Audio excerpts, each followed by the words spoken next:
Hello， 大家好，我是 Celsius， 非常高兴呢又在这边跟大家聊聊天。今天我们延续之前的话题，继续带给各位我们在2025年3月精彩的日本行程。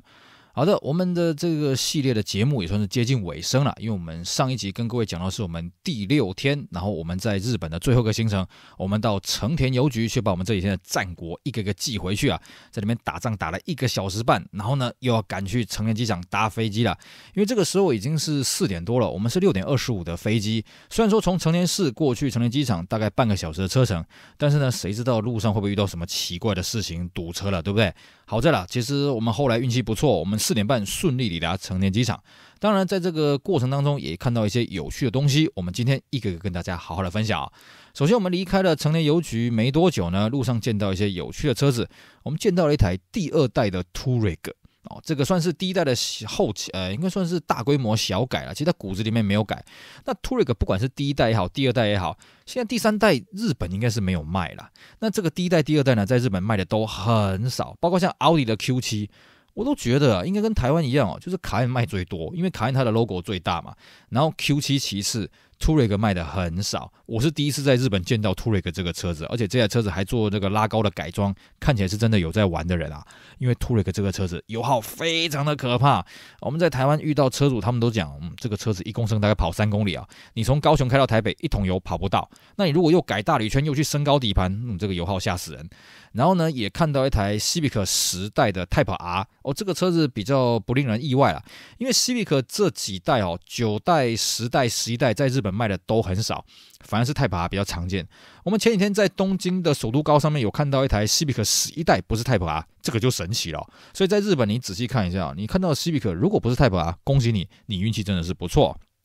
然后呢，在一个红绿灯的路口，我们发现了 Mini Stop。什么叫 Mini Stop 呢？就是日本的4大超商系统的第4大。日本4大大概是 Seven、全家、Lawson。当然我们没有按照规模的顺序啦。那第4个就是 Mini Stop。Mini Stop 这个系统呢，我们之前在静冈看到比较多啦，东京附近的比较少。那 Mini Stop 我没有进去过。因为我也不知道里面到底怎么样，我也是希望有朝一日可以看看里面东西好不好吃啊，会不会像 Lawson 一样，Lawson 台湾没有，但是东西真的好好吃哦。我来日本我就最喜欢跟 Lawson 打交道了然后呢，同样讲到 Mini Stop 有个 Mini 嘛，结果没多久我们看到一台老的 Mini， 第1代的 Mini。这个 Mini 也有一个故事可以跟各位讲，就是 Mini 本来老咪没有要做到90年代后期，本来90年代初期就要停产了，结果原厂发现，哇塞，日本人超捧场的，因为后期的 Mini 基本上都是日本人在买的，狂买。甚至在台湾，你现在看到这些老 Mini， 有很多都是后来从日本进来的外汇车，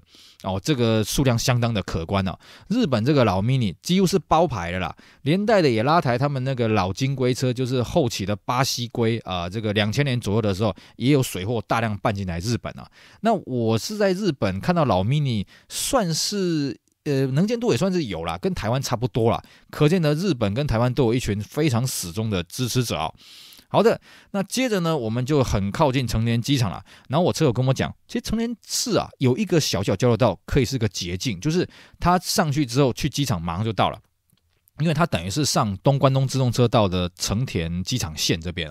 结果呢，这个地方它叫做成田 Smart IC IC 就是 Interchange 交流道的意思。可是它是早上6点到下午3点开放，我们那时候已经4点快半了所以我们没有办法去走那个地方，我们就走平面。不过好在的确我们运气不错，我们遇到平面呢没有什么堵车。那我们越来越靠近机场呢，就看到有些机场停车场就是让你长期去停放了，一天可能多少钱。然后还看到一间 Seven 这间 Seven 应该是成田机场最近的外围的 Seven。这个 Seven 的停车场很大，然后车子停得满，全部都是什么？全部都是接送车，然后全部都是那种 MPV Alpha 啦、Air Grande、Verifier 啦、Caravan 这些车子。然后呢，大家都在那边等时间就是等那个班机的时间，顺便在那边休息也算是蛮有意思的一个画面。那本来我车友他是希望说他去成田机场的停车场就是附设就是航空下的旁边的停车场然后跟我一起去 check in。结果因为他也没有开车来过成田机场，我们稍微绕了一圈发现有点复杂，因为我们搞不太懂成田机场我们是在2航下出发啦，可是我们不清楚那个停车场2航下对应的停车场是哪一个。后来我就跟他说，哎呀，不要这么麻烦了啦，你趁现在还没有开始堵车呢，你早点回去，你把我送到那个汽车的接送处那边就好了。所以我们稍微绕了一下呢，我们就上去这个送客大厅的停车位置。那结果呢，进去那个地方发现它有警车。我们之前跟各位讲到，就是成田机场，因为当初它新建的时候有很多抗议的一些事件嘛，所以呢，成田机场从启用一直到2015年，它都是有安检的。然后现在呢，成田机场基本上也是有警车在驻守的，它还是要以防万一。像我们之前去羽田机场啦，什么名古屋的中部国际机场啦，关西机场都没有看到这种东西哦，只有成田机场才有。然后它警车有2台，一台是皇冠，这个没什么；一台是 Subaru 的 Legacy。不要怀疑哦，日本警车哦，目前除了皇冠之外，最多的就是 Subaru Legacy， 因为呢，也只有 Subaru 有推出警车的规格。然后千叶县跟 Subaru 的关系不错，像千叶啦、青森啊，都采用了很多 Legacy 的警车，而且都是比较顶规的哦，那个 Legacy 的 B4， 所以他们在这个巡逻也好，在抓坏人也好呢，这个行动非常的有效率啊。那这也是我这一次行程唯一看到一台 Legacy 的警车啦。那当然我也跟大家趁机拍了一张照片。很快的，我们就到了这个送客的这个送机的这个停车位置啊。那今天因为是平常日，所以其实人不多啊。倒是在我们停车的地方的前面，刚好就一台福斯的小让，这个车在日本也是非常罕见哦。因为日本国产的 MPV 非常的强，而且非常适合道路环境。小让我在日本基本上是没什么能见度的哦。然后呢，接着就要跟我们的车友分别啦。那我也跟他讲说，非常感谢哦，因为呢，这位车友他在礼拜2陪我们了1天，又在礼拜5陪我们1天。跟公司请了2天假啊，他也说没关系啊。第一个，他也打算要离职了，有年休40天没有用完。第二个呢，因为我来了，他老婆才放他出来这样玩，他也没有这样出来玩过，很爽。他就说，下次有机会大家再一起玩吧。所以呢，我也希望未来有机会啊，我每年都要至少要来一次东京，因为东京真的是坏朋友多，shopping的地方也多，太美妙了。好的，跟他依依不舍送别之后呢，我就推着行李车把我的行李推进去机场大厅了。然后呢，机场大厅里面我一看，哇，傻眼啊！首先，我们第一件事情要去确认一下我们的飞机在哪里 check in， 我们飞机有没有 delay 嘛？那个成田机场那个大厅的那个显示幕复杂到哇，真的是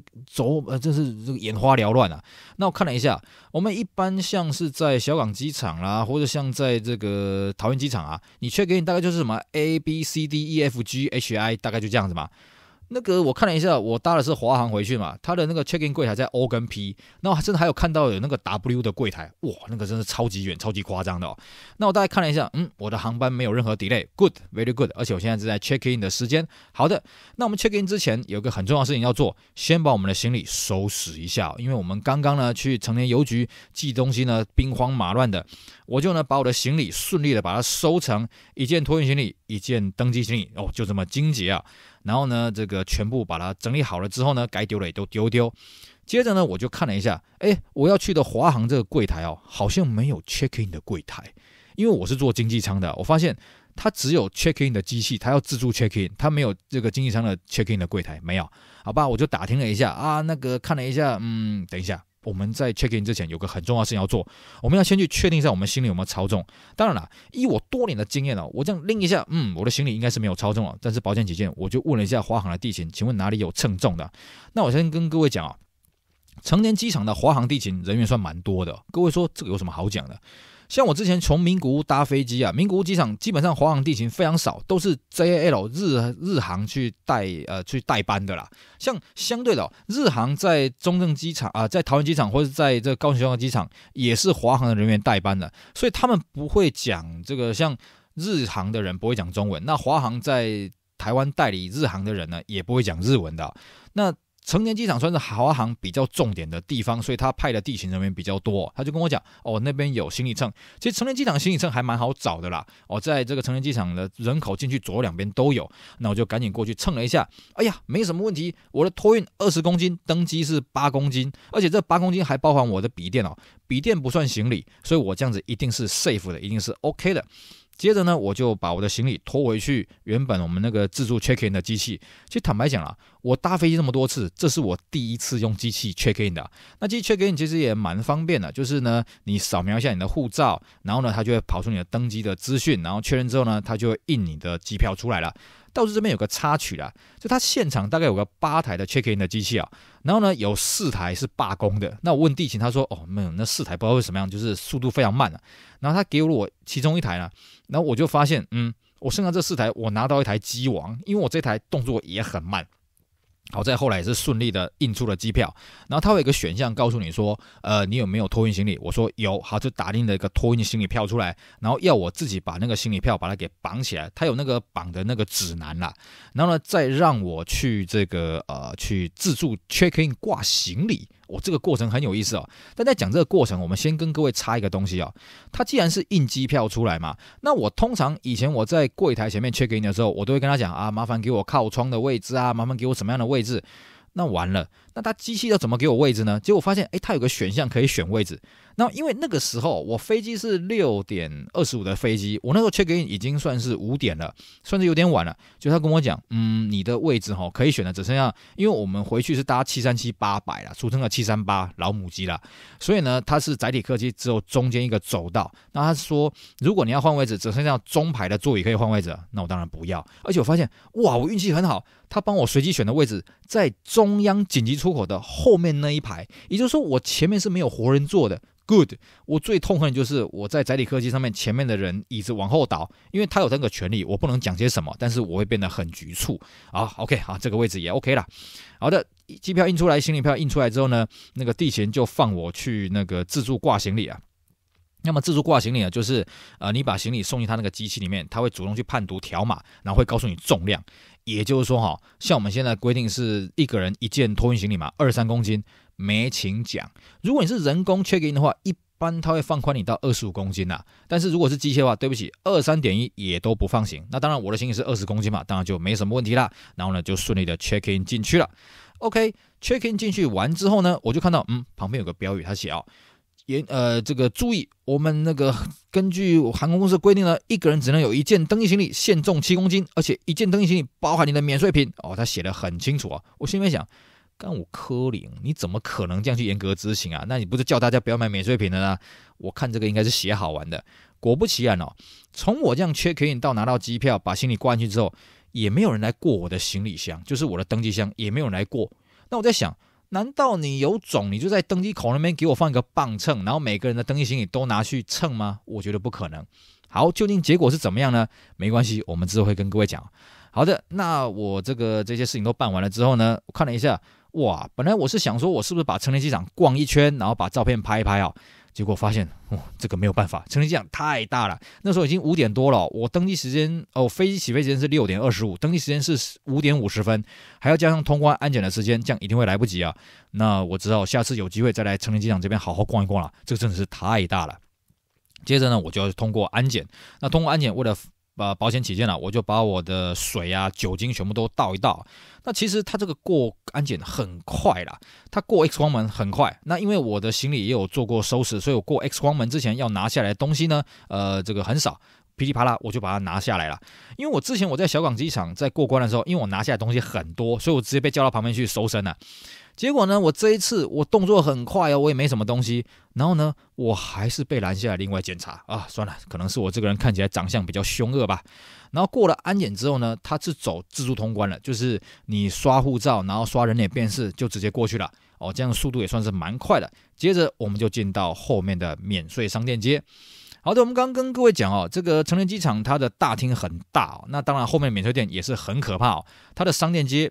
花花绿绿的啦。本来我是想说我也不想买些什么东西，因为我是跟各位劝导一件事情，就是你出国要回来买伴手礼真的要三思，尤其你要注意你买的东西里面有没有台湾不能带进来，像肉类的制品啊，像水果啦，像一些生鲜的东西啊，不然一罚就是20万啊。所以我一开始我是没有想要去买这些东西啦，后来想想不对啊，其实我有个很笨的方法，我看其他台湾人在买什么，我跟着买什么就好啦。而且我相信这些免税店应该不会故意弄你吧，不会故意卖一些肉松什么让你带回来吧。果不其然啦，因为其实在日本公益买通啦讲中文也通。因为呢，很多大陆人、很多台湾人在那边观光我在免税店遇到好多台湾人，甚至免税店直接用中文来招呼，哎呀，要不要来买免税品啊？我们这个白色恋人刚出来的，刚新鲜、刚到货啦，有特价什么的。那我也经不起诱惑啦，我就选了一间叫阿基哈巴拉啊。如果各位有去这个成田机场的话，你一定会看到这间店，它规模非常的大，我就赶快挑了一些伴手礼。当然啦，因为我这个也算是交代了事而已，所以我就挑一些比较便宜的啦，大概挑个1000块日币上下啦。最后挑了5件啊，保存期比较久一点，而且自己可以吃的。因为有些东西你要是像我这个人缘那么差啦，其实我也没有把握这5件都送得出去啊。那如果来不及送出去呢，自己吃掉也好啊，那有个缓冲时间这样子也好。然后呢，比较妙的是呢，我看那个结账柜台，那结账柜台好多个，大概有12个吧，结账速度相当的快哦，因为人潮非常的汹涌。那我最后买了5个东西啊，我买了北海道这个螃蟹的鲜贝啊，还有 Calbee 的马铃薯饼干，还有一个虾饼，还有一个北海道的果子点心，还有一个 Calbee 的咖喱浓汤饼干，总共买了这5个。这5个其实平均起来大概一个就是1000块日币啦，有的是便宜的是700块，贵的是1300。那当然它不含税，因为这边是免税店哦，提供给大家做个参考。接着呢，我就赶紧过去登机门啦。那至于我们在登机的时候又遇到什么有趣的事情呢？没错，敬请各位期待我们下期节目，继续带给各位我们精彩的2025年3月日本行程，希望大家不要错过咯。以上就是我们今天节目内容，非常感谢各位收听，也希望大家去支持我们其他精彩的节目。我是 Celsius， 我们下次再聊咯，拜拜。